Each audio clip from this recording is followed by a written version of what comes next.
Broadcasting from deep behind enemy lines in the occupied territory of the Socialist Republic of California, your host, former California State Assemblyman and Governor candidate, Tim Donnelly. Hey, we are here in Las Vegas covering the debates, and the first debate is underway. The short card, the undercard debate, the candidates who could not make it to the big stage, and we're going to bring you breaking updates and all the interviews that we can pull, and we are working feverishly. It's been a bit of an operation to get things rolling here, so bear with us, but we want to make sure that we are able to bring you the latest.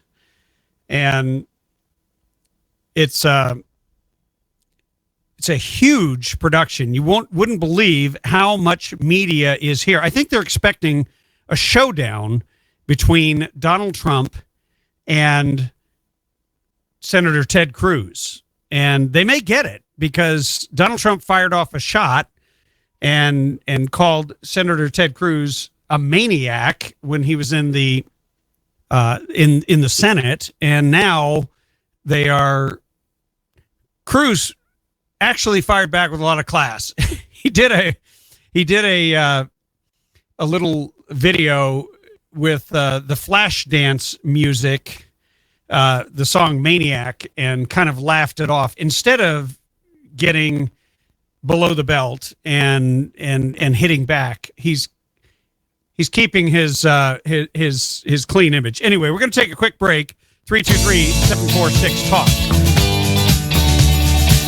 Hey, welcome back to the Radio Free California Network. I am Tim Donnelly, your host, former California State Assemblyman and radio governor here in the state of California, except I'm not in the state of California. I'm in Las Vegas.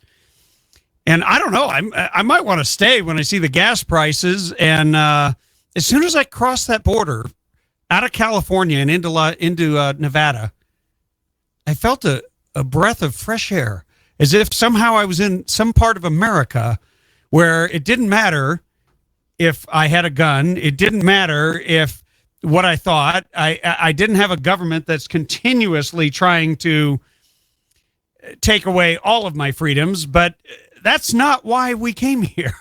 just to dispel any rumors. I am not moving, but I am covering the GOP debate. We have got the Undercard debate going on from 3 until approximately 5, and then at 5:30 our time, 5:30 California time, Pacific, we will have the main event start. And they expect fireworks between the two front runners. You've got, let me lay it out for you. You've got Donald Trump, who is leading in almost every national poll. He is in some polls over 40%.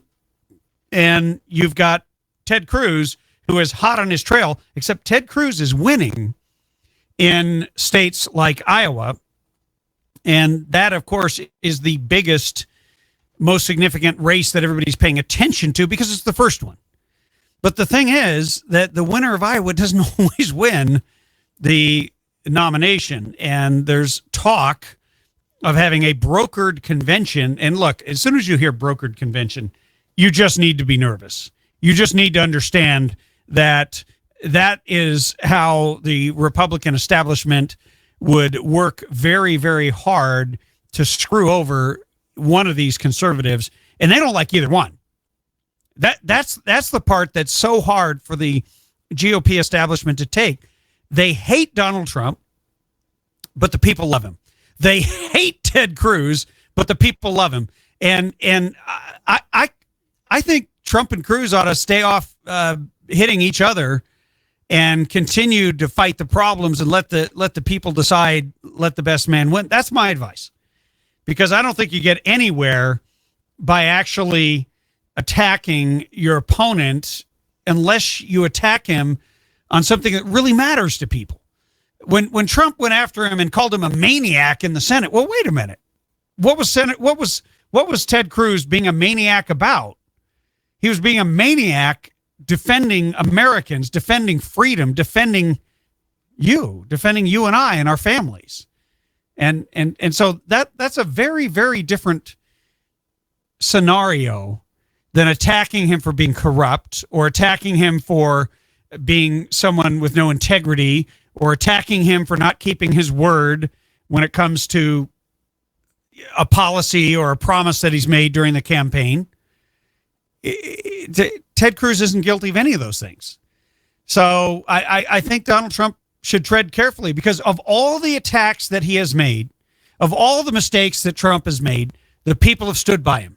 And every time Trump gets attacked, the people stand by him. And so, hey, here's the thing.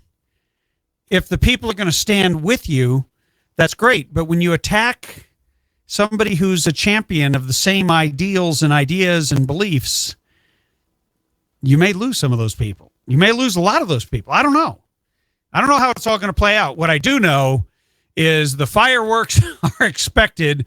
We will bring you everything, including some interviews, hopefully, that we're able to capture of some individuals who are here, and some stuff we may get for tomorrow's show. Whatever you do, don't touch that dial.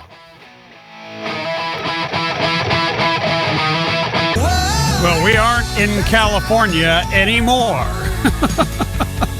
In the bright lights of the big city out in the middle of the desert, we are covering the big event, the GOP debate, looking forward to seeing if anyone can bring Trump down from his meteoric rise.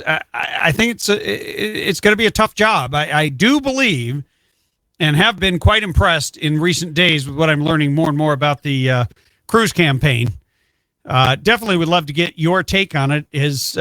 Does Donald Trump attacking Ted Cruz, does that bother you? 323-746-TALK. We'll go to the phones. We've got Gina Loudon. Is that you, Gina? Gina Loudon in Las Vegas, lighting the place up, and host of U2 Television, Dr. Gina Loudon Show. Welcome to the Tim Donnelly Show. You're the trend. You're it's what's me. trending.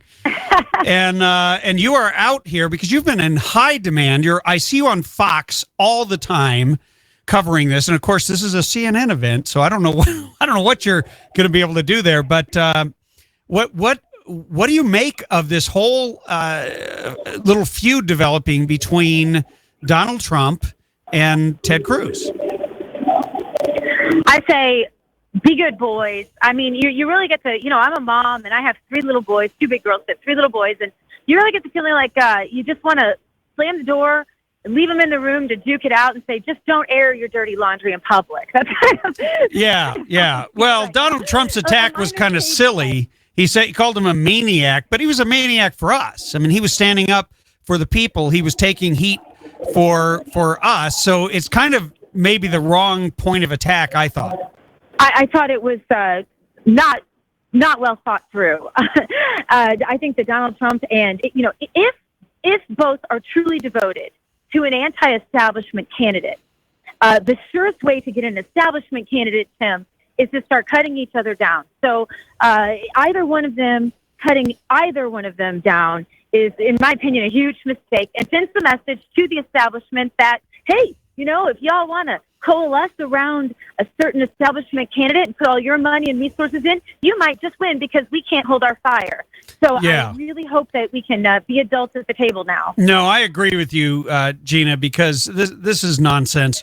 I'm excited to have 2 men who are telling it like it is, who are leading this race, and I believe both of them individually could beat Hillary Clinton. I don't care what the polls say, because when you have a choice between people that actually stand up and fight versus people that are establishment that are bought off, people get excited about that. It creates its own energy. It's almost like a storm that creates its own, momentum. Right, and this is really the first time in so long, Tim, that conservatives have been able to see a light at the end of the tunnel. And certainly for this election, that's really what it is. So I would just advise all of your fans out there to be sure and hold their fire. If you really want an anti-establishment candidate, this is the time to hold your fire on the conservative candidates. Just don't. No matter how tempted you are, no matter how sure you are that your candidate is the right guy for whatever reason, say positive things about your guy.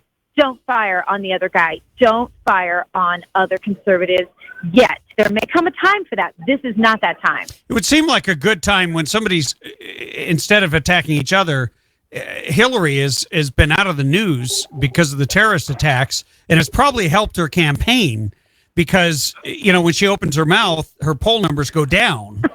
So, maybe they should be throwing some rocks over her way. You are exactly right. I mean, I think saying things about your own candidate, great.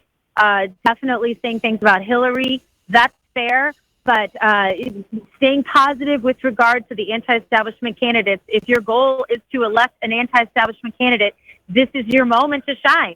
And if you screw it up, I'm telling you, it's over. Yeah, it's a big stage. I mean, you're there in the actual maelstrom of it all in Las Vegas. Have you ever seen so much press covering any sort of a GOP event? No. No. I mean, you drive down the strip and you see these massive microwaves. You see crowds and crowds of people. When we pulled in, they were searching our trunk. Secret Service. I tried to get into the press room, but I couldn't because I had my knife on me and I had to sacrifice it. The Secret Service were not going to let me in with a weapon. And I don't blame them. Goodness. I don't blame them. But, I just can't help myself. I always go everywhere armed in some capacity and didn't even think about it. I thought maybe they'd let me slide, but absolutely not. No, it's very tight security. And of course it should be in the aftermath of the terrorist attacks in San Bernardino and Paris but here's the thing. This has become one of the biggest issues. Is whether or not you're going to tell the truth about the nature of evil and the nature of the evil that is threatening our freedom and our way of life. Yeah, it's simultaneously what I love about Americans and what drives me insane about Americans, Tim. It is that, we tend to think that everybody else in the world thinks like we think. And everybody else in the world doesn't think like we think. And in Islam, there's one very, very hard principle when it comes to melding with Western civilization. And it is this. There is, if you look at any faith, whether Judaism, you got your works. If it's Catholicism, you got works and a little grace mixed in. If it's evangelical Christian, you got your grace. But it's all through Christ, and all you have to do to get to heaven, it doesn't even keep the 10 Commandments, right? Because there's grace for that. It's only, just believe in him and claim him as your personal Lord and Savior. Contrast that with Islam. There's no way not to contrast that with Islam if we're going to all try to play in the sandbox together, right? And there is only one absolute way in Islam, as far as I can understand the Quran to the degree that I've studied and read it, one true way into salvation. Do you know what that is? Tell me. It is to kill an infidel. It is to kill for Allah. Say that again. The one true way to salvation, the sure way, the absolute way is to kill an unbeliever. In all fairness, if you are a good Muslim, you might get into heaven 100 times over. But there's no absolute sure way except for that way. And I think when you consider that possibility, it's just very hard to understand how two completely separate ideologies can blend. Because if you take Islam, it is completely separate and distinct ideologically from all other religions. You can't throw it in with the First Amendment rights you have under the Constitution and the Bill of Rights. You really have to look at it differently. It's different from a faith because when our Constitution was written, they were talking about different faiths in different gods that didn't fly in the face of the Constitution. Islam must, by virtue of being Sharia, must undermine the Constitution of the United States. So they're asking essentially for conservatives to forget that it is that Constitution that we have to be willing to sacrifice to again, to play well in the sandbox together. So we really have a big problem. We have a psychological disconnect, a chasm that I can't see how it's going to be fixed. I really don't know. And by the way, if you're just tuning in, we're talking with Dr. Gina Loudon, America Trends on YouTube television. You've got to check out her show. She's always on top of the latest issue. And so let me ask you, given what you just said, would you support what Donald Trump said about putting a ban, a temporary ban on all Muslim immigration until we can figure this thing out?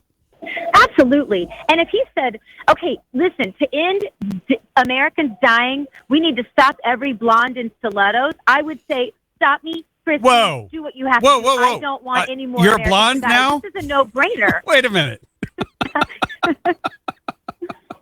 Well, I'm not as blonde as Anne-Marie, but still blonde. We're making news right here on the Tim Donnelly Show. If it were some sort of thing that was going to inconvenience me, irritate me, whatever, if it was going to stop Americans from dying, if they wanted to come into our Christian churches and check us out because Christians had been killing Americans, I would be cool with that. What I'm not cool with is more Americans dying because we sit on our hands and pretend like this isn't really happening. Well, I don't know anybody who's good with that. I mean, what Donald Trump... The president is apparently just fine with that, as is Hillary, and as are the rest of their cronies. They're apparently absolutely fine with that. They're concerned about climate change. Climate change? It's freezing. You mean global warming? And I ordered some global warming, and we haven't got it. I woke up this morning, it was 20 degrees where I live. I was going to say, we could use a little global warming here in Vegas today, couldn't we? It's freezing cold. Yeah, it is. And Gina, look, are you with me on the fact that this is perhaps one of the most serious elections in our lifetime? I mean, this isn't about the economy. This isn't about whether you are in favor of or against various social issues. This election literally is a life or death election, depending on who we get. Yes, I completely agree. I did think that about the last election. I'm positively certain of it in this election. I think it's not just the most important election of our lifetime. I think it's the most important election of our country's lifetime. Yeah, I mean, they didn't attack L.A. They didn't attack New York. They attacked San Bernardino, which is a medium-sized city. They killed people from little tiny towns like mine. This next Saturday, we're going to have a funeral for Michael Wetzel, a father of 6 children, who was one of the nicest guys in the world, went to school with one of my sons, went to church with a bunch of my friends, and coached soccer under a league that my wife administered. This is now hit home with ordinary Americans in small town America.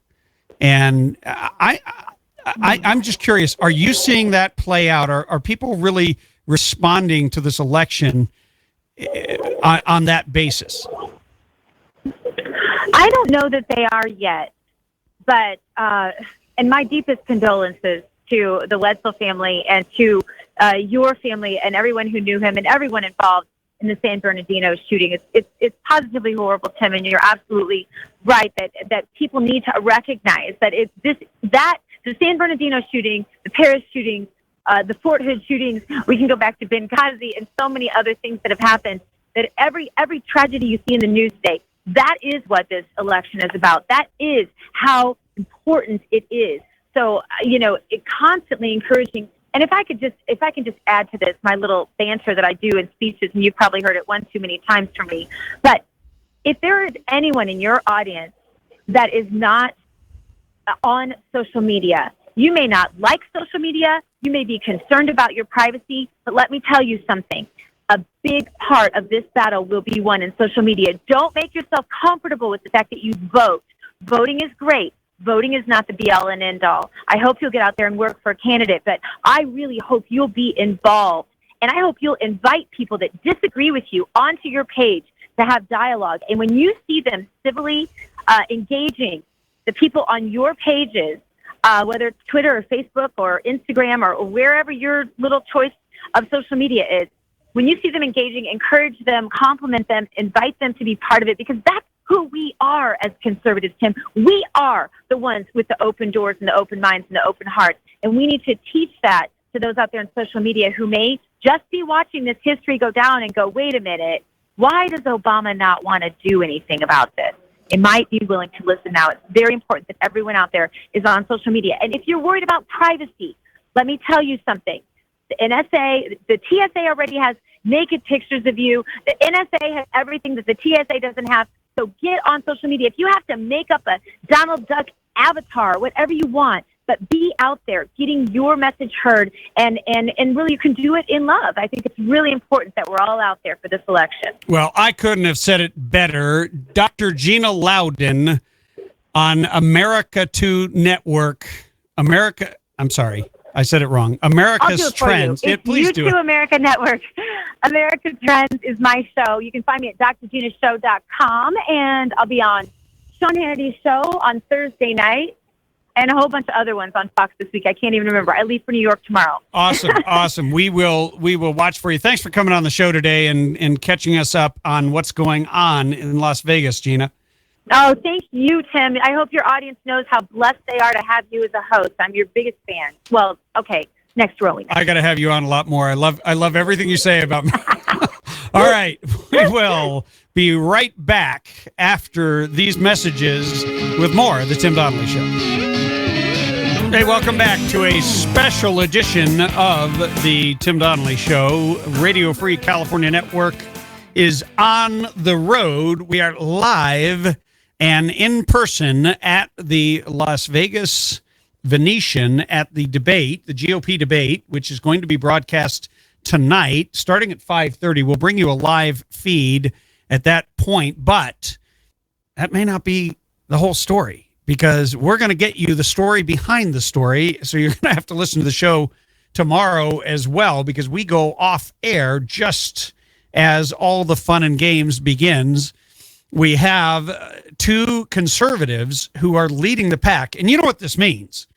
This means you're going to see the establishment ramp up their attack. They're going to try to cause trouble between them. And so far, as presidential politics goes, the Trump and Cruz campaigns have been largely hands off.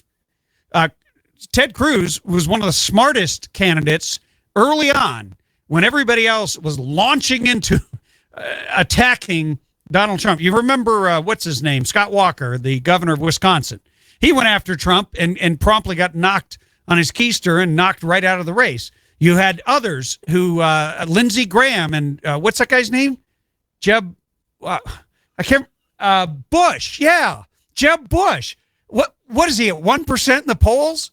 I mean, Chris Christie has flattened him and is rolling down the highway ahead of Jeb Bush. This is embarrassing. And of course, the guys that are in the lead are the ones that are outside. They're the outsiders. You got Donald Trump is the number one outsider because he's never been, other than being a donor, he's never really been involved in politics. And when you get to see, I just get going and I get cut off. All right. Hey, whatever you do, stay tuned. We're going to take your calls when we come back. I want to know what you think. Hey, you have found the Radio Free California Network. We are on the road. We're in Las Vegas covering the GOP debates, and a couple of newsworthy comments have come out of the Undercard debate.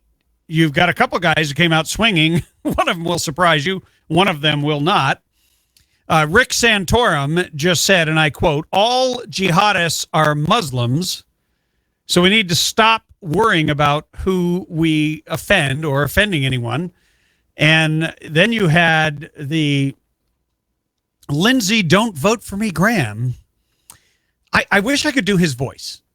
I don't know. If I try and do it, I'll probably wind up sounding like Bill Clinton. But let me give it a shot. We're at war, folks. They're not trying to steal your car. They're trying to kill us. No, I can't do it. I cannot. I'm actually glad that I cannot sound like Lindsey "Don't Vote for Me" Graham. Don't vote for me. That was Sean McNeil, the chief engineer. And by the way, I'm going to be posting up a picture. We are live and in person here in Las Vegas and bringing you the latest and all the news that you need to know.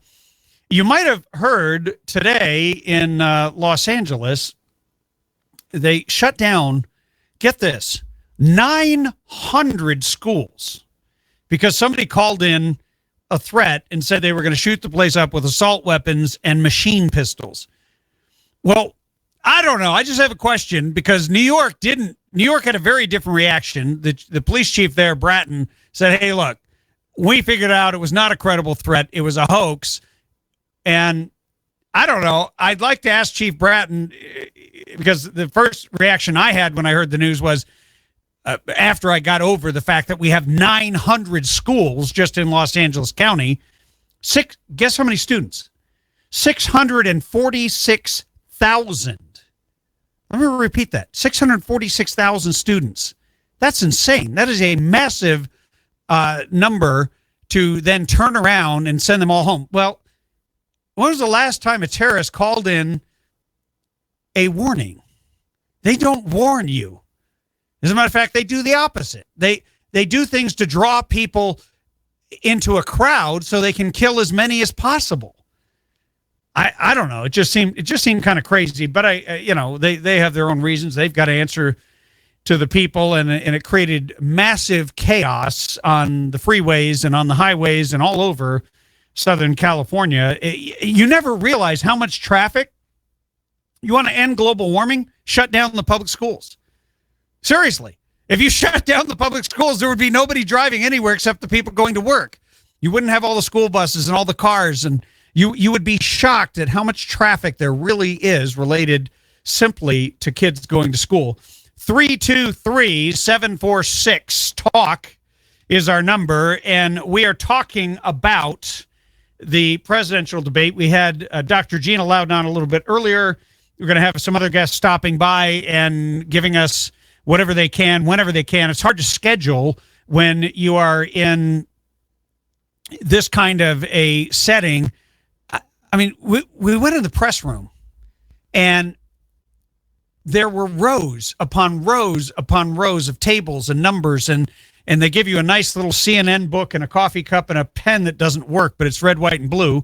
And you have access to electricity and the ability to broadcast out to some extent over the internet, except you really can't do live radio in there. So that made my job a little bit problematic, and you might have noticed at the beginning of the show.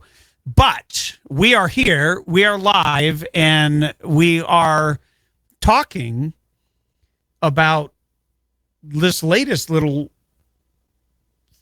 glitch, or I don't know. I don't want to call it a feud because there hasn't been a feud, but there was a swipe.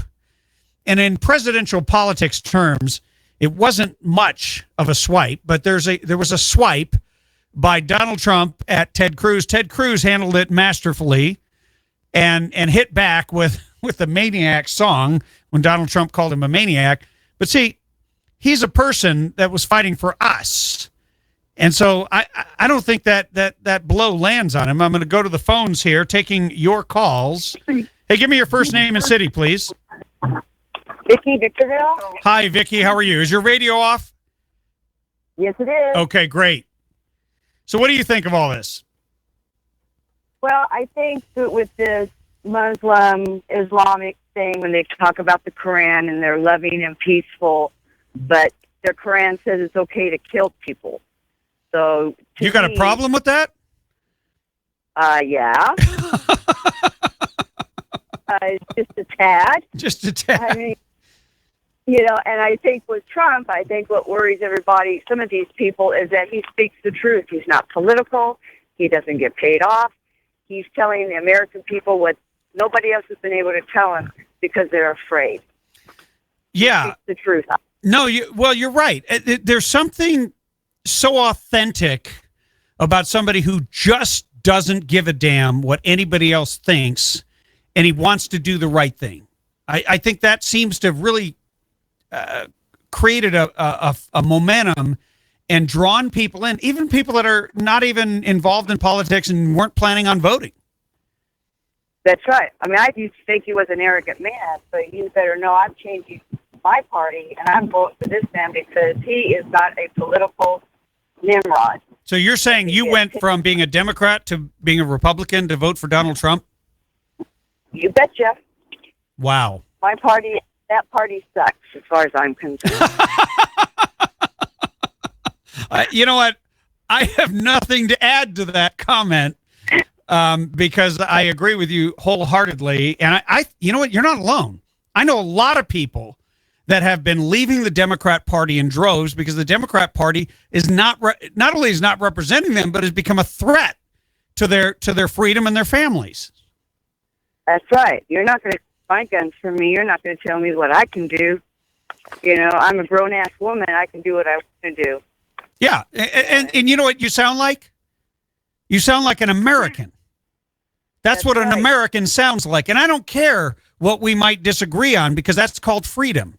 But the attitude right. that you have right there is making a resurgence.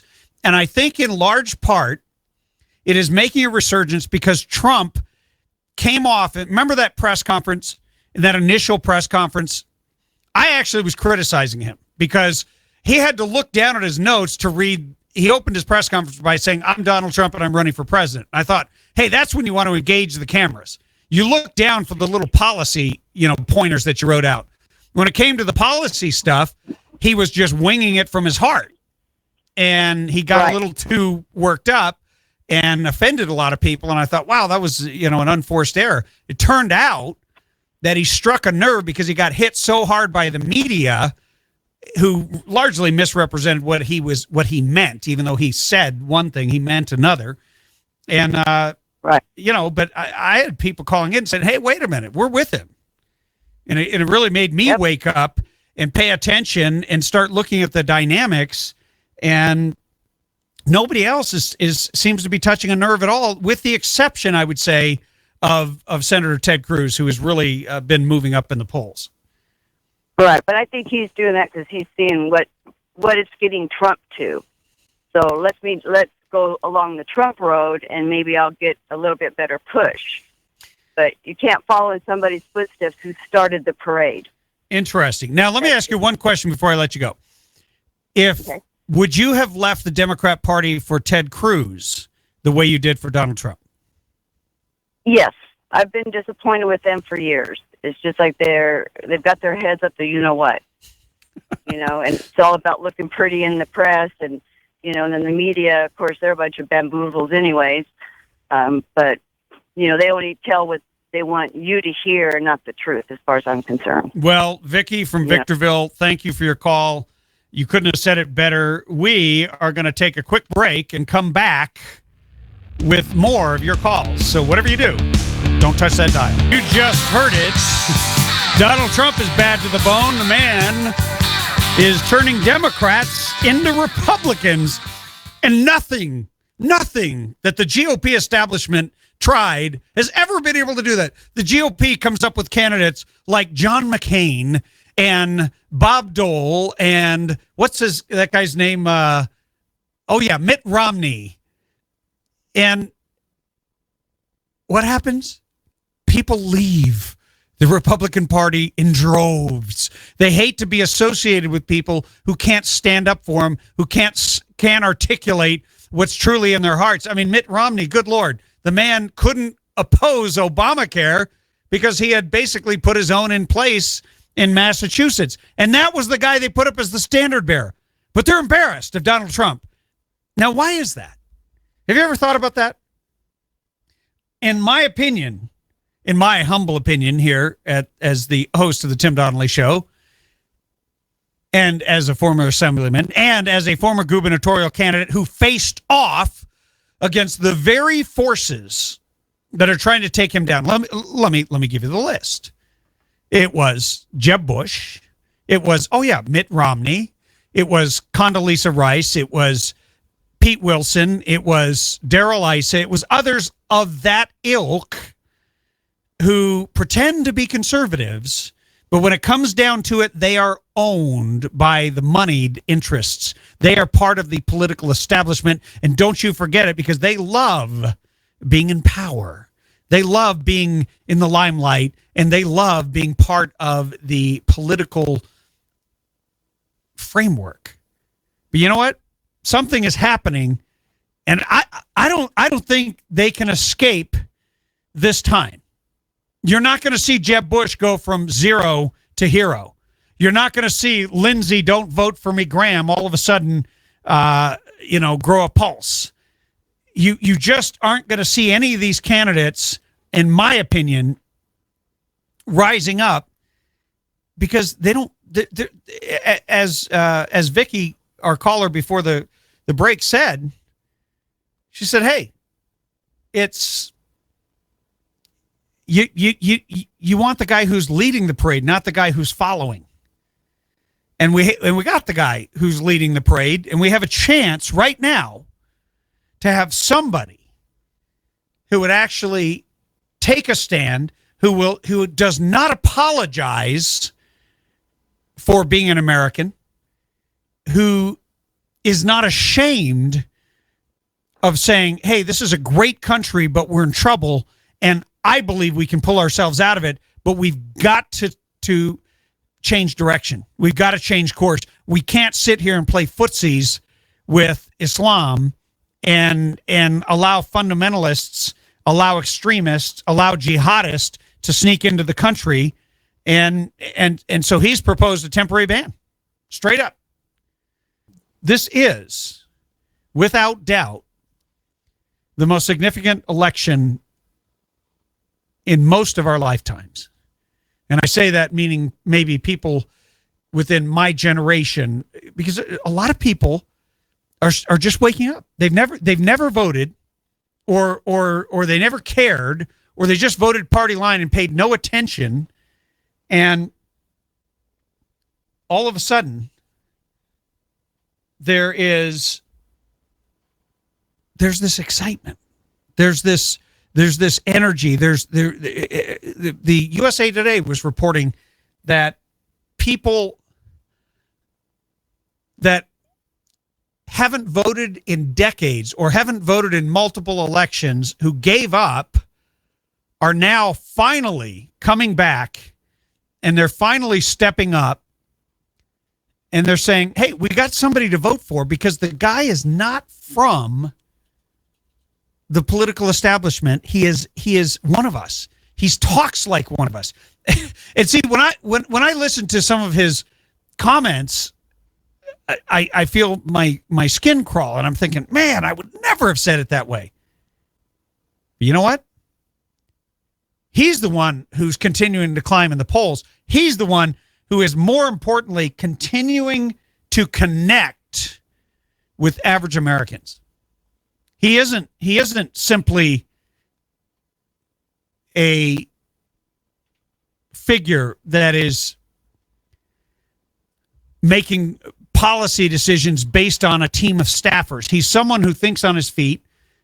And yeah, look, I definitely would not have gone after the Cruz campaign the way he has. I think he doesn't understand Cruz's base. And Senator Ted Cruz may not be your typical leading man. You might not see him as a guy that could win this election, but I think he could. If Donald Trump messes up, if Donald Trump trips, Ted Cruz is your guy. And Ted Cruz is doing all the right things, including not getting suckered into a spitting contest, not making idiotic comments after he gets attacked. And you know, in politics, sometimes you're judged by who attacks you. And when someone attacks you and it is considered by the people to be an unjust attack, you gain in the polls, especially if you don't respond in kind. And that's where the Cruz camp has done very well. They turned it into a joke. Donald Trump called Senator Ted Cruz a maniac in the Senate, said he was a maniac in the Senate. Well, most of us think he was Mr. Smith Goes to Washington in the Senate. He was the guy who stood up against Obamacare. He was the guy who filibustered, who stood there for 24 hours standing and fighting and talking until his voice was hoarse for us. And, you know, you can't fault a guy that is doing the right thing. And if you come in and you call him names, I think it only hurts you. And so I hope that the Trump campaign listens to the advice they're getting from many people like myself. I know Rush talked about this and said, look, true conservatives would never do this to another conservative. And so Trump, you gotta change course on that. Don't go after Cruz. Go after Hillary Clinton. Keep fighting the media and the elite political establishment in both parties, because that's what got you where you are. And whatever you do, don't stop being Donald Trump. Did you hear that lady, Vicky? She said, when I first heard Donald Trump, I thought he was arrogant. I bet you a lot of people felt that way. And she said, now I see that he's just a fighter and he's standing up for me. And she left the Democrat Party to become a Republican. But she also said she would do that for Senator Ted Cruz. So I think you have your two guys who are going to duke it out unless the GOP decides that they want to broker the convention, which really is it's a euphemism for screw it up and steal the election and hand it to somebody from the establishment who will be a kinder, gentler Democrat running as a Republican. And we have plenty of those. And it seems like the establishment puts up one of those almost every time. And, oh, yeah, what was the result? We lose every single time we put up a liberal. Sorry, people want a conservative. There it is. Be right back after this.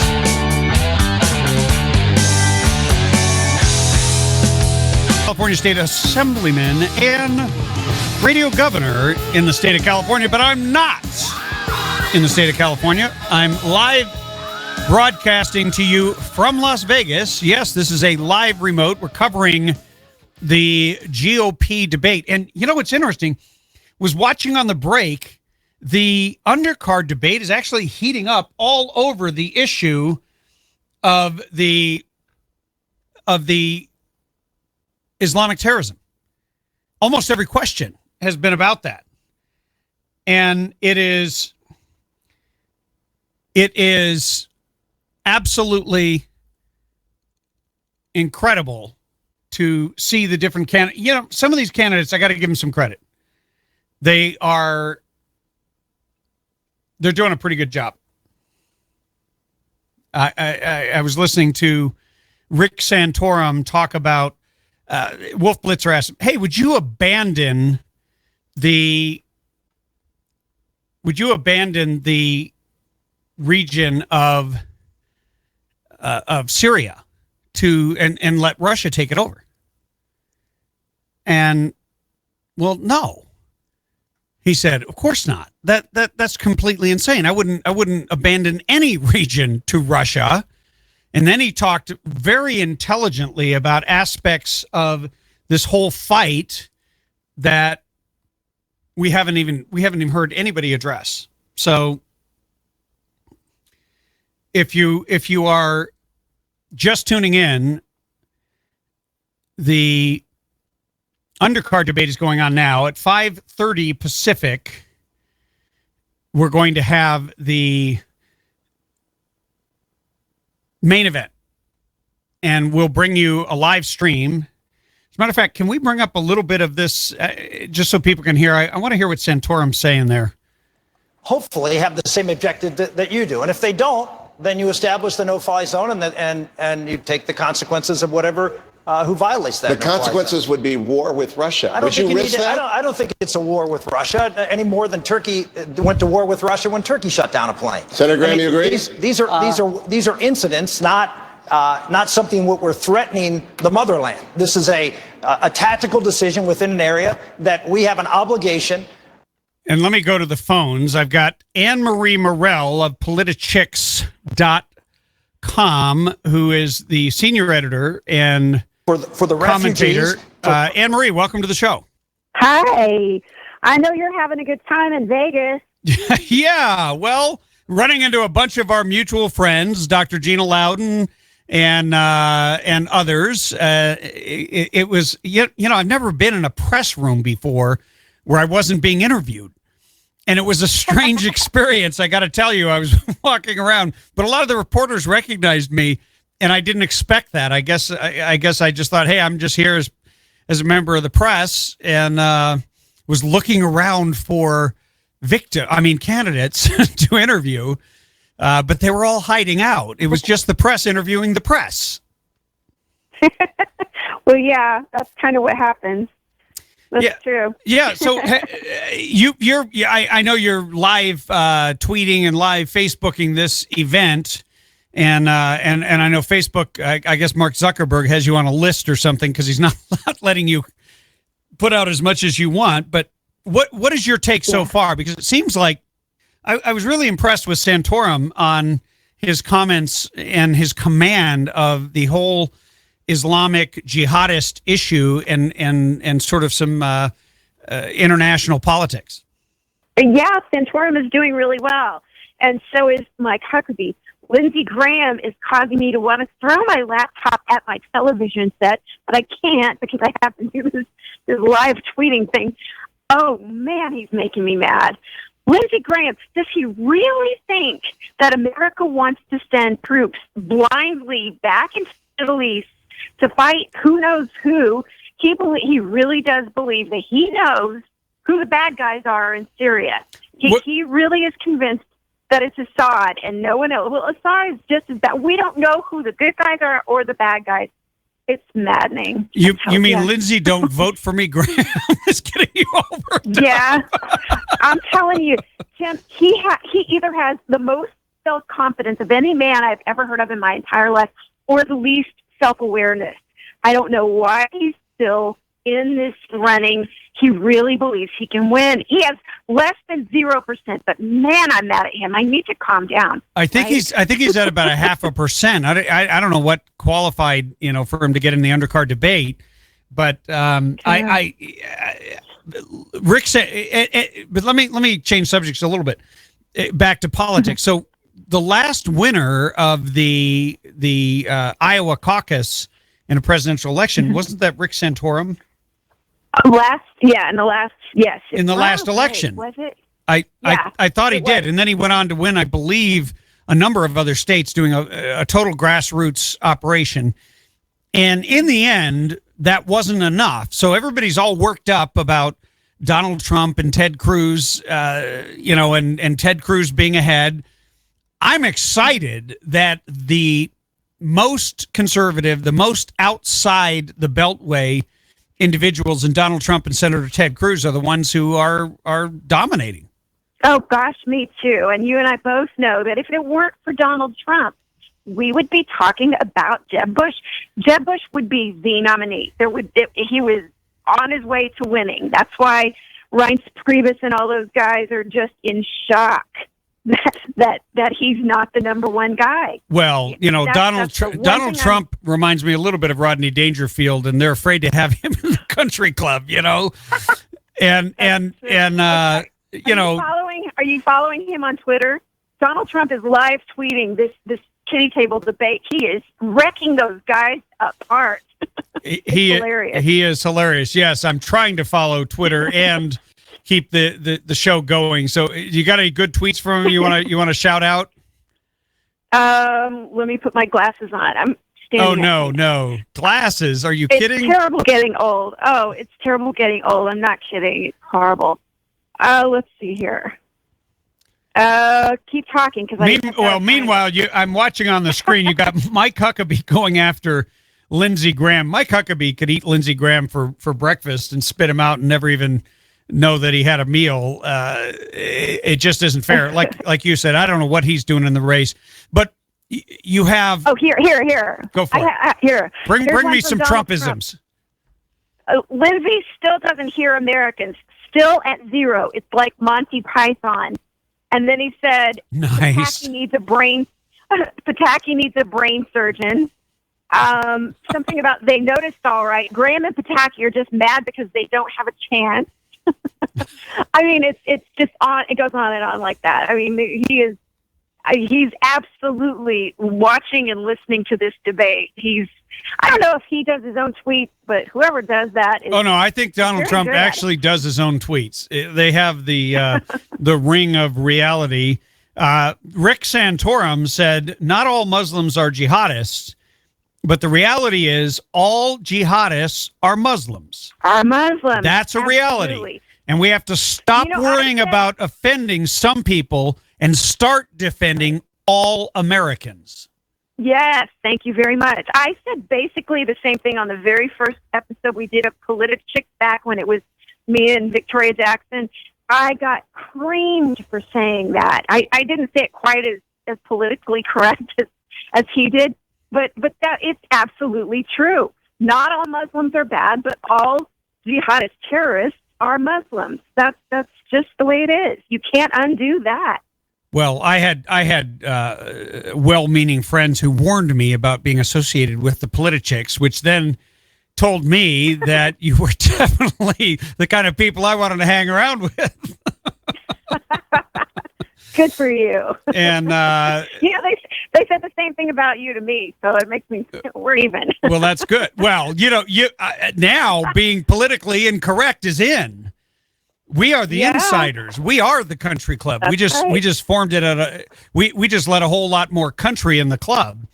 And and again, thanks to Donald Trump. Thank you, Donald Trump. Well, we had a caller earlier who Vicky from Victorville, who told us, she said, I left the Democrat Party to become a Republican because of Donald Trump. And she went on, she laid out some issues. She is a gun rights person. She doesn't want to be killed by a terrorist, no matter whether they're Muslim or not.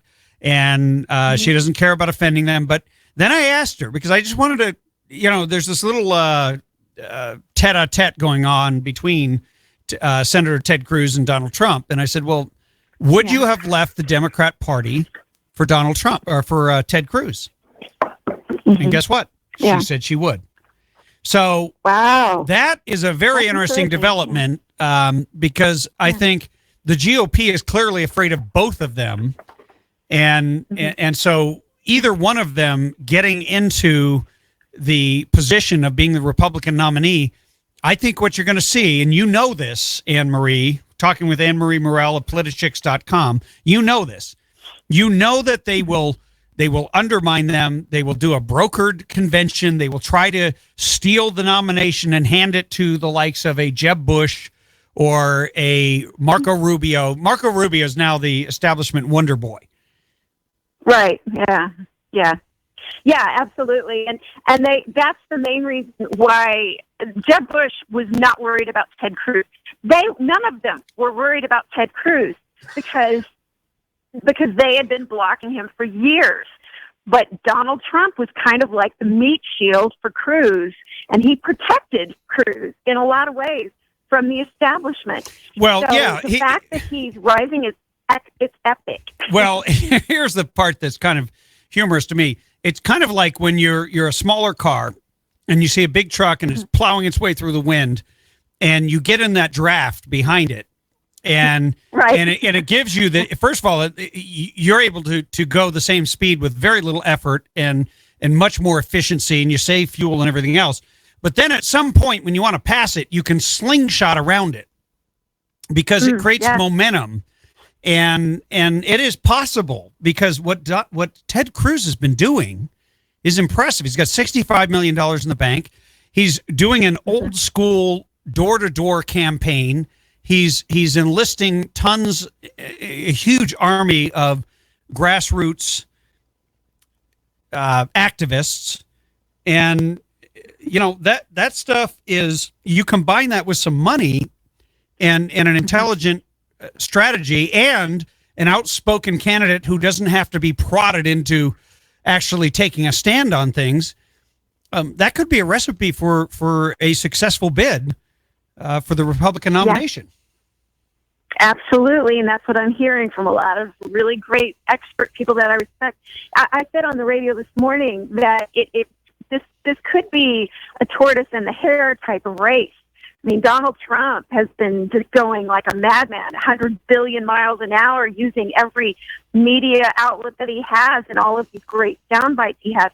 while Ted Cruz has been just kind of slow and steady and just building up his momentum and taking his time and not misstating facts, not just kind of blurting out things. He's just kind of being who he has always been consistently.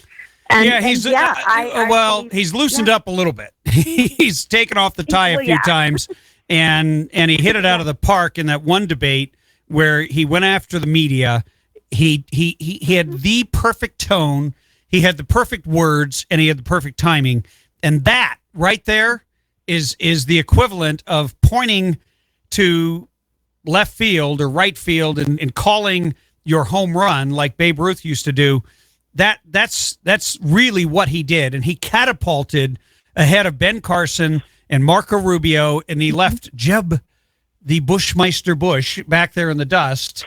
And now Americans, I don't think anyone has an appetite. It's kind of like you go to a restaurant and you know exactly what you want, and it's this wonderful delicacy that you always have, and it's amazing you can only get it here.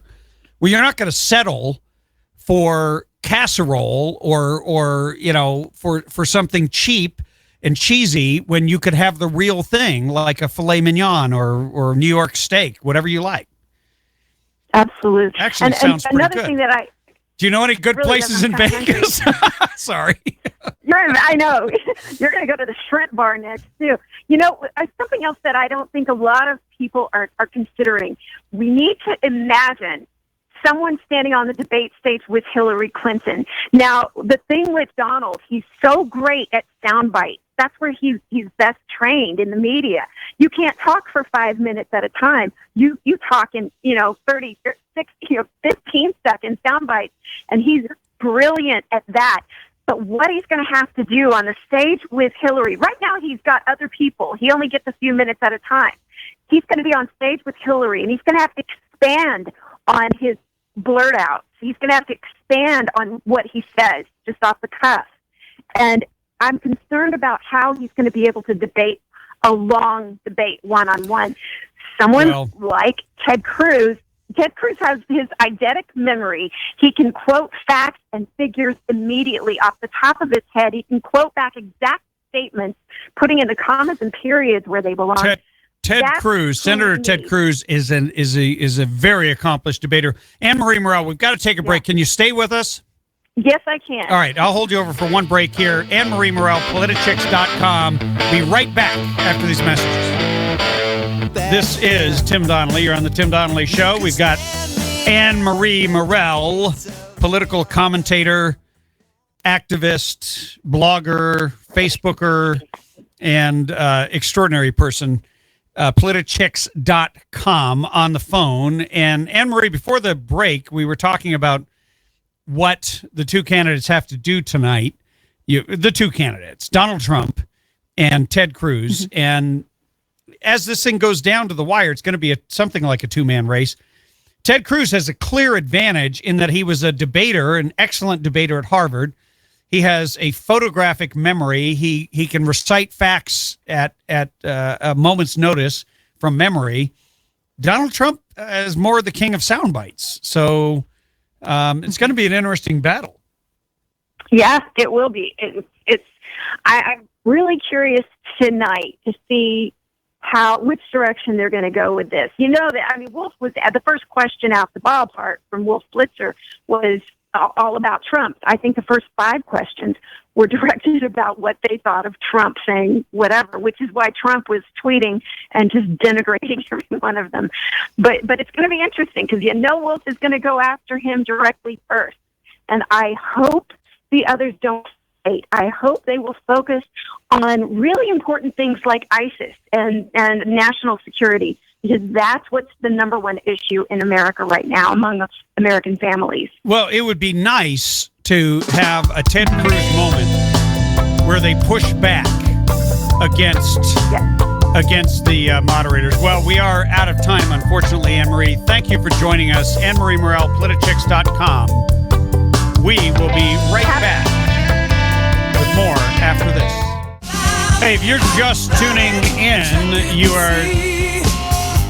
have found us. The Radio Free California Network. I am your host, Tim Donnelly, former California State Assemblyman and radio governor in California. And of course, I'm not in California today. If you've been following at all, I am live in Las Vegas, and we are covering the GOP debates. Right now, the Undercard debate going on, and it has been, it reminds me of one of those rock'em sock'em little toys that we had years ago, where you keep pushing the button and they're punching each other. Who can be tougher on Islamic terrorism? Rick Santorum made some great points. Lindsey, don't vote for me, Graham, not quite so much. And that debate is winding down. It looks like it might even be ending at 5:30 Pacific time. That is 5:30 California time. We will bring you a live feed of the main event. And that's really, I mean, in a lot of ways, it's going to be a two-man race. You've got Ben Carson, who's fallen way back. You've got Marco Rubio, who kept trying to make all these points, and then he shot himself in the foot. He just can't get away from the fact that he was part of the Gang of Eight, that he wants to bring amnesty. And even though he's repented and said he's changed his mind, people look around and they say, well, Ted Cruz fought the fight. Ted Cruz stood up for us. Ted Cruz was also a senator. He's also Hispanic. They both come from Cuba, which, by the way, the Hispanics don't actually count them as Hispanics because they come from Cuba. We've had, who was it? Miriam, who called into the show and said there is no Hispanic vote. And I like that, because in the end, there is only individuals. And individuals who make up their minds based on the issues, not based on the color of their skin, or maybe even how their parents voted. We're watching an unprecedented departure from previous elections. We are seeing a movement of individuals from both parties, but mostly from the Democrat Party, into sort of an anti-establishment movement. It is a pro-American movement. It is where people talk, and I can tell you that there are countless Democrats out there, or former Democrats, who don't trust the government anymore. They no longer believe in gun control. They believe the government is simply using that to control, and they are now standing with conservatives and with Republicans on an awful lot of issues.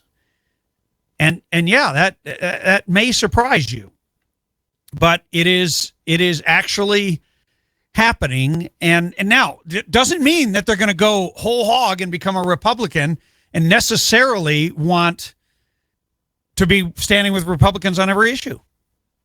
So I think that's a big part of why you see such a strong appeal with Donald Trump. We're taking your calls. Curious whether or not, I would like to know, do you stand with, if it's a two-man race, if it were a two-man race for the Republican nomination, would you stand with Trump or Cruz?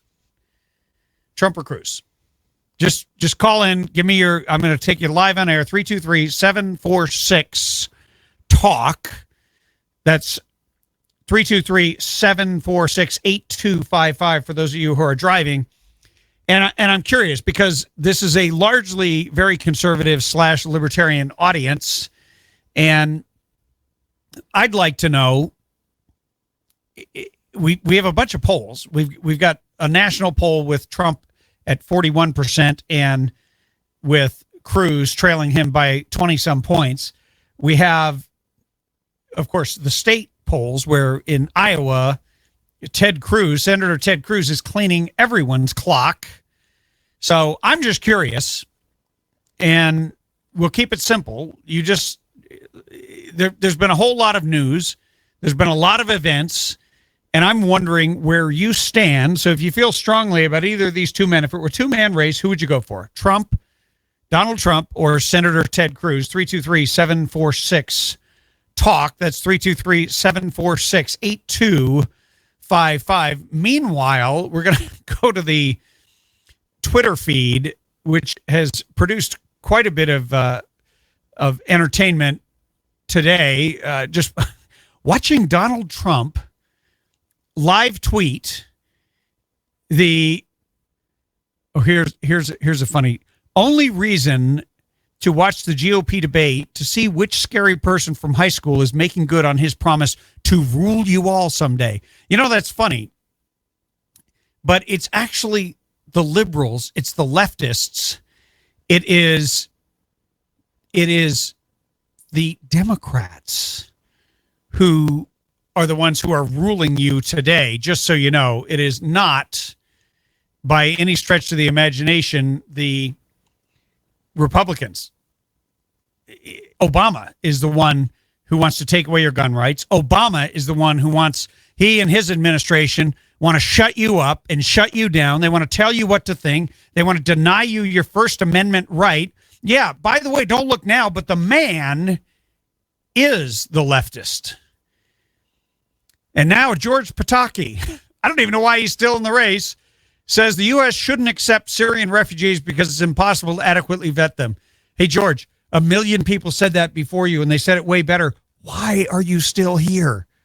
I mean, you got to be, I mean, look at the guy.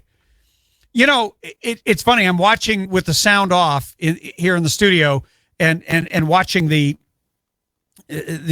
affectations and the mannerisms of some of these candidates. And you can tell a lot when you can't hear a person from their body language. Like right now, when I'm talking to you, you can see I've got hand motion going. I'm being open, or I get really upset and my voice goes up and I get more edgy. Well, these guys look like they're really mad and their faces are getting red, and it's almost too much. It is the only one that I've seen that has made any real strong points has been Rick Santorum, because he's actually knowledgeable. He's been a senator, so he knows. He knows what he's doing. He knows the ins and outs. He's taken trips there, and he is educating the audience, and that is an important thing. A big part, we don't really talk about it, but a big part of being an elected leader is educating and letting people know that what the facts are, because many people are too busy. They don't have time to study international politics. They don't know the various regions. They don't know the difference between Iraq and Iran and who the leaders are and what in the heck's going on in Syria and why. And so you need to be able to break it down. You need to be able to tell a story, but you need to know your crap first. You need to actually have the knowledge. And that's where Santorum was impressive, and it's still going on. At 5:30, the main event is supposed to start, but as we know with some of these things, sometimes one will run long and the other will run short. And so I want to take a quick break here. 323-746-TALK. We'll be right back after these messages. Hey, you are tuned to the Radio Free California Network, and you know that you're going to get the truth here.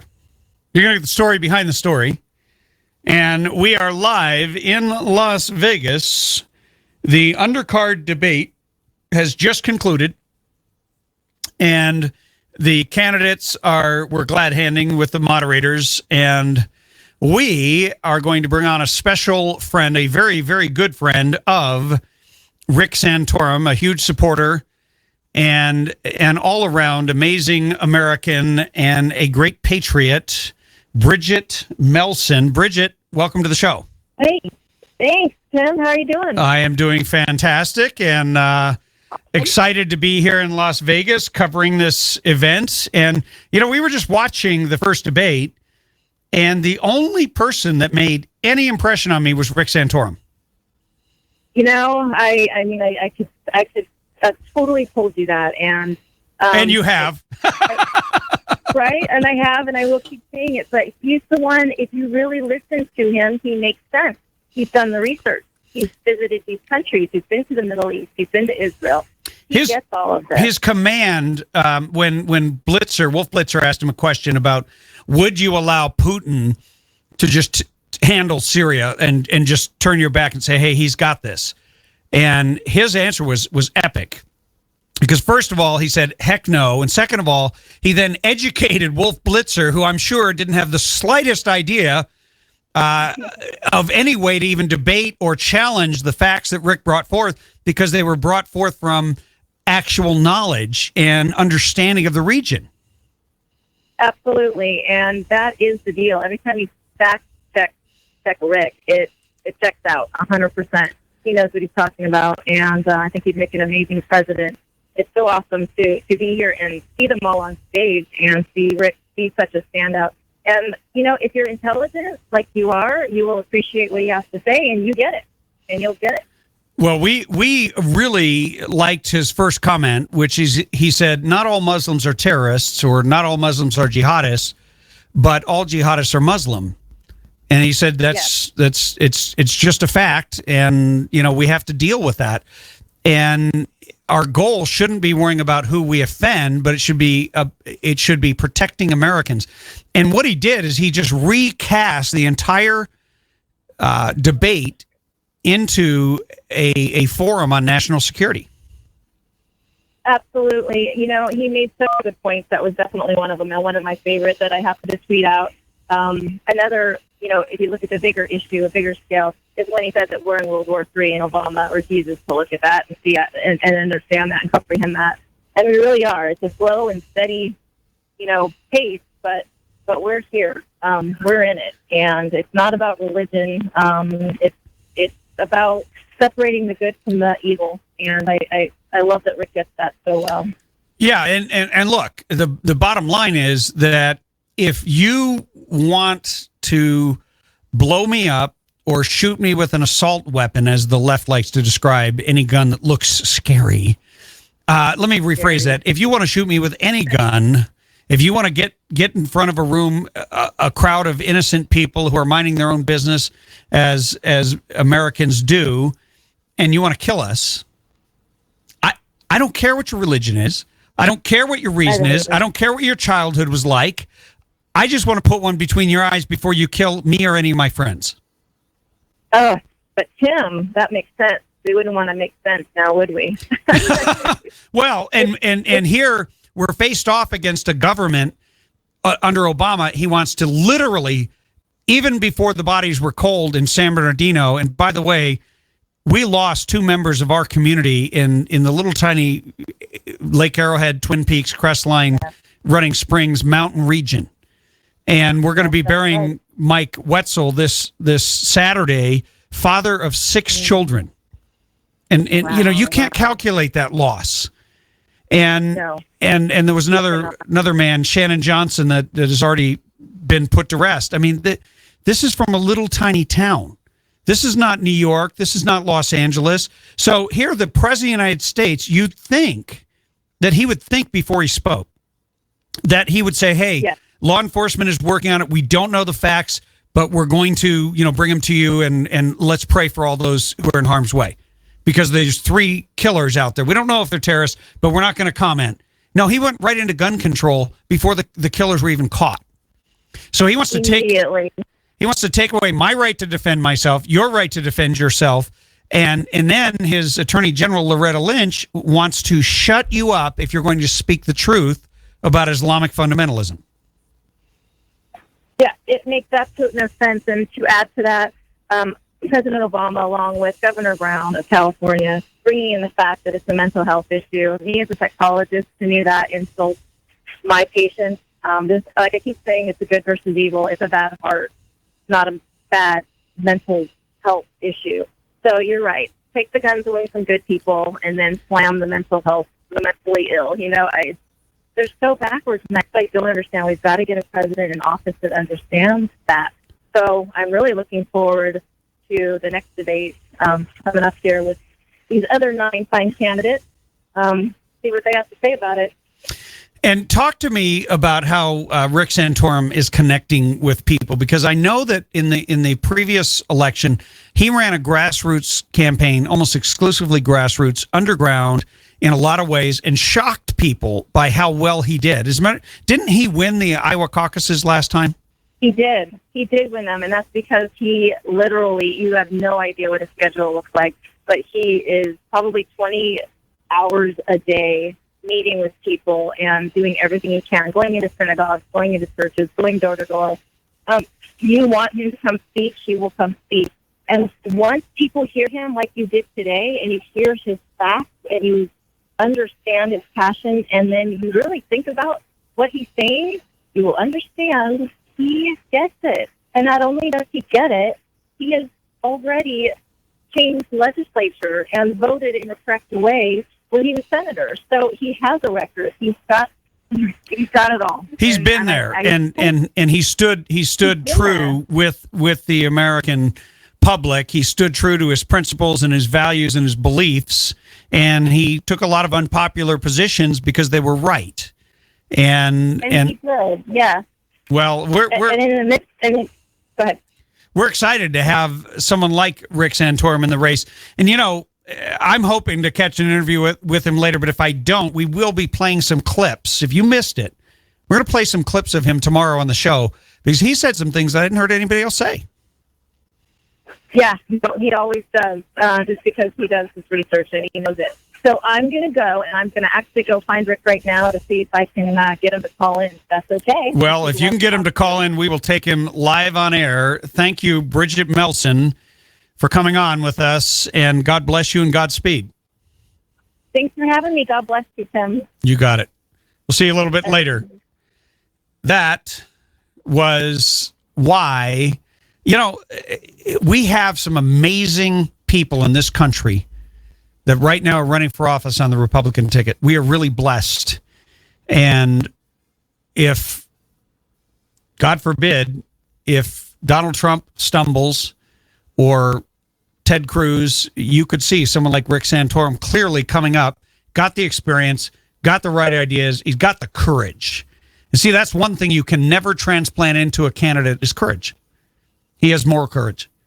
And I'm excited. I'm really excited to hear a debate here where what I believe has happened, I believe the Democrats just got left behind because they refused to talk about the real issue facing and confronting Americans right now, which is an evil ideology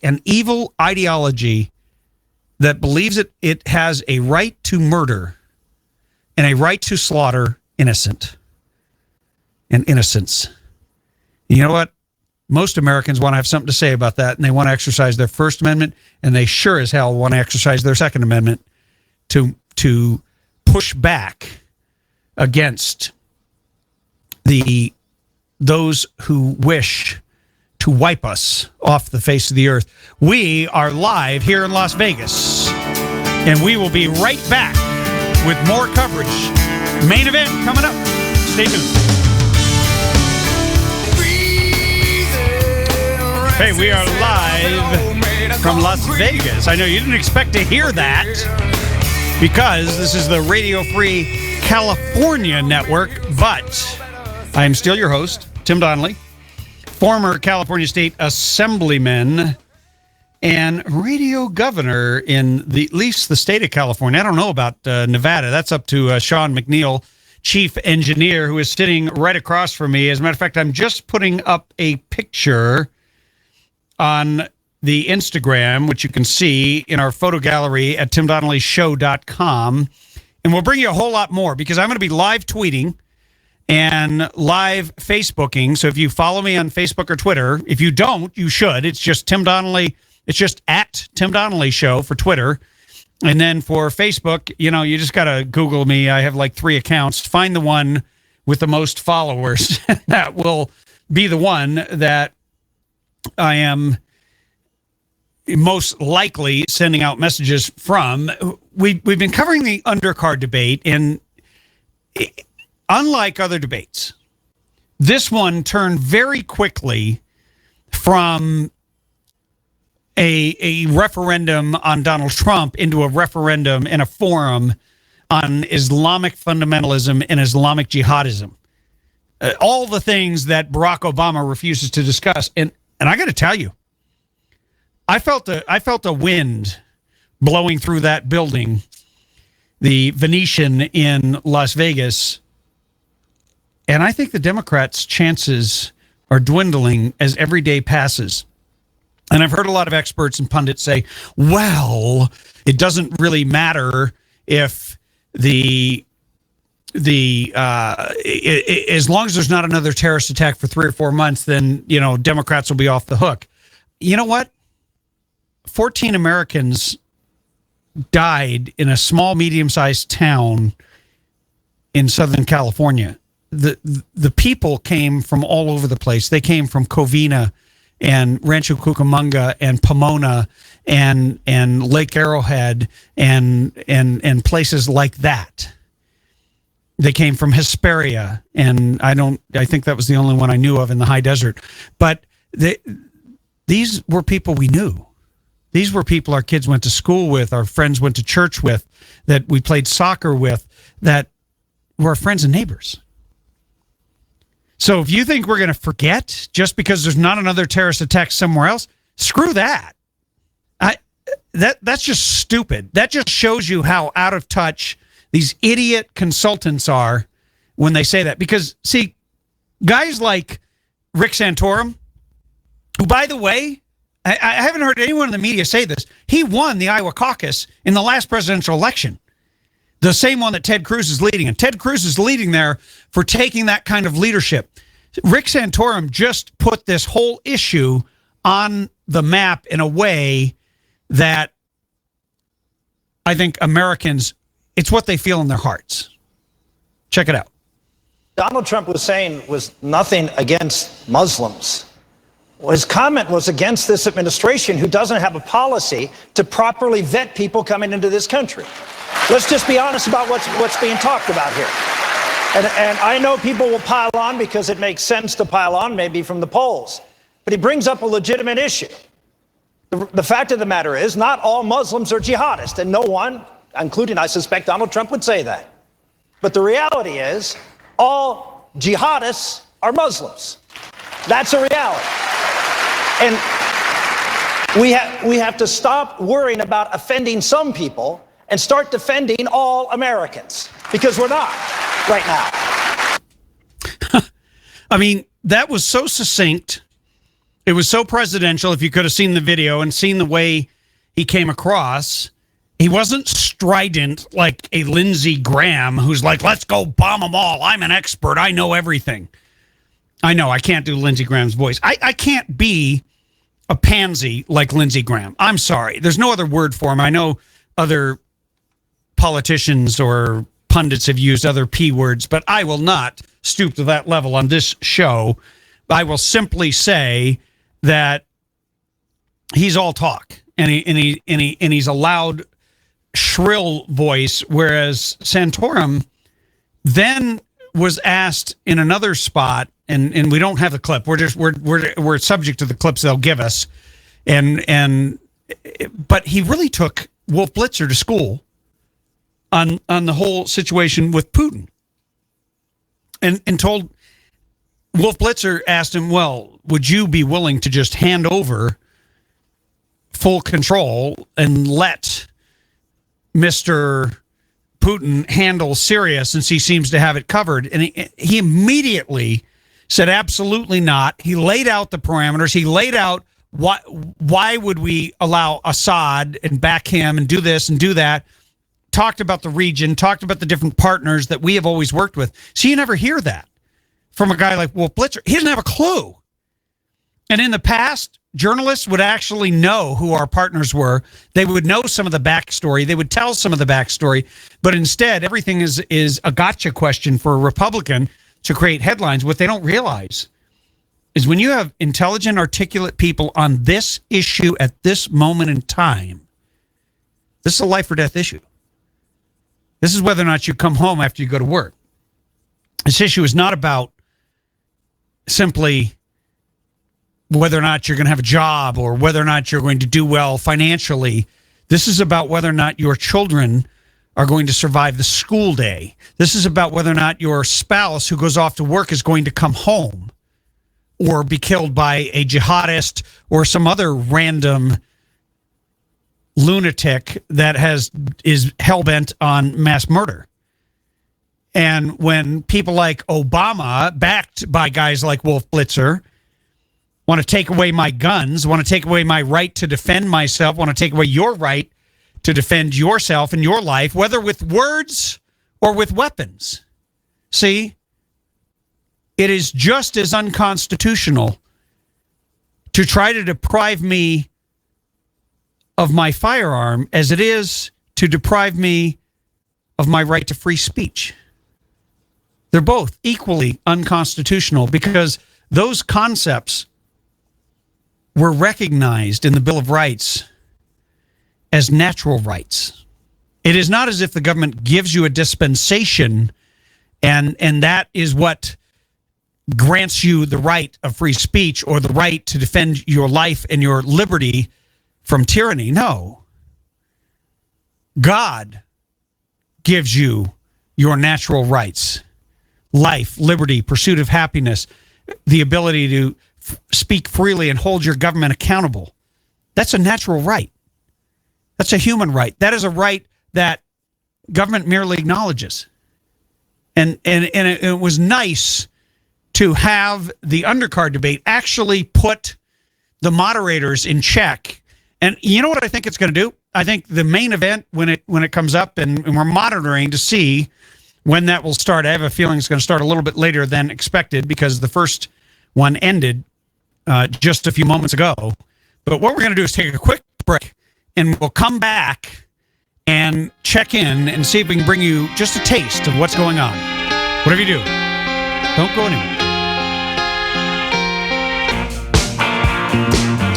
This is the final segment of our live coverage here on the road in Las Vegas, Radio Free California Network, and we will bring you all you need to know tomorrow because the main event is about to start. It is not yet live, and so we can't bring you the entire thing, which I would love to do. Sometime I would like them to have a debate during the 3 to 6 p.m. Pacific time, but it never works out because, of course, they always want to include all the people on the East Coast. This is a national election, not a statewide thing. But we will bring you some sound bites and interviews with some of the key people.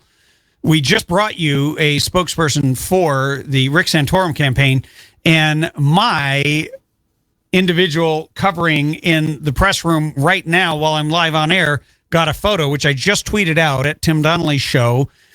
Rick Santorum is surrounded by press, and they've largely been ignoring him. So his comments today, he said, we are in the middle of World War III, whether you want to admit it or not. He said, not all Muslims are jihadists, but all jihadists are Muslims. And we should stop worrying about who we're going to defend, and we should start worrying about protecting Americans.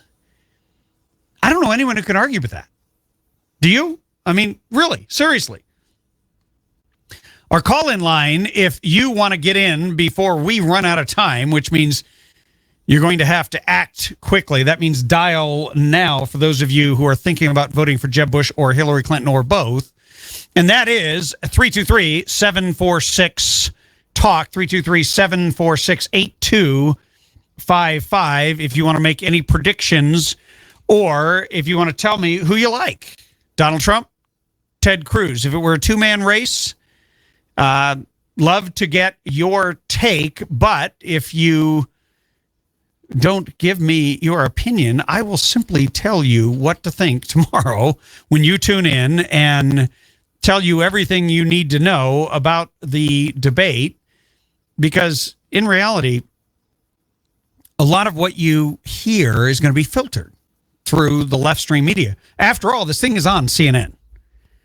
But we're going to bring you the live facts. We're going to bring you the unfiltered truth so that we can have a full discussion. And, you know, right now, obviously, Donald Trump sees Ted Cruz as a threat, or he wouldn't turn around and fire a shot back in his direction.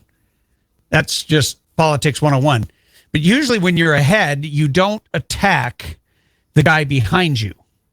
It doesn't make any sense to attack the guy behind you when you're ahead. You're only supposed to attack the guy in front of you to pull him down so that you can pass him.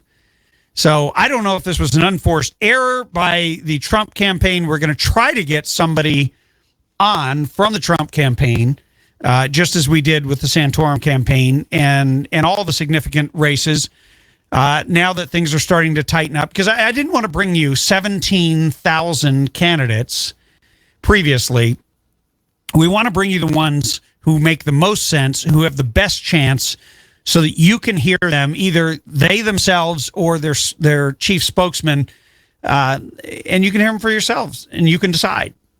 Because this is, without a doubt, in my mind, for most of you who are listening, this is arguably the most significant election in our history, because it is an election that's going to determine the future, not just of the United States, but of Western civilization. This is an election that is going to decide whether we're going to fight the evil that threatens our freedom, or whether we're going to appease it, which is what Obama is doing. And, you know, it doesn't matter how many speeches he gives from the Pentagon. Nobody believes that he is serious about taking on this evil. He can't even articulate it. He can't even put it into words without then apologizing and warning Americans to be certain that you don't offend Muslims. You know what? If you're not offending some of the people all of the time, then you're probably not speaking the truth, because the truth is offensive. But the truth will also set you free. And the truth is that political correctness is a much greater threat to public safety than my guns and the guns of all law-abiding Americans. Of which, by the way, there's something like 310 million guns out there. I'm sure that number needs to be updated, because record numbers of firearms are being sold every month because of the fervor that exists on the left to infringe and literally erase the Second Amendment. They're so offended by it. They think they have the winning argument. But, you know, I talk to people all the time, and I talk to everybody. And everywhere I go, this is what I hear. And I have little old ladies coming up to me. I have young mothers coming up to me. I have former Democrats coming up to me. I have hardcore liberal Democrats coming up to me who are saying, how do I get a CCW? I'm going to go buy a gun. I've never had a gun in my household, and we're buying a gun. I've forbidden guns to be anywhere around my family. And now not only do I want to buy a gun, I want to carry it, and I want my family to learn how to use it. And that's usually the mother speaking, by the way. Think about that. And what do the Democrats offer?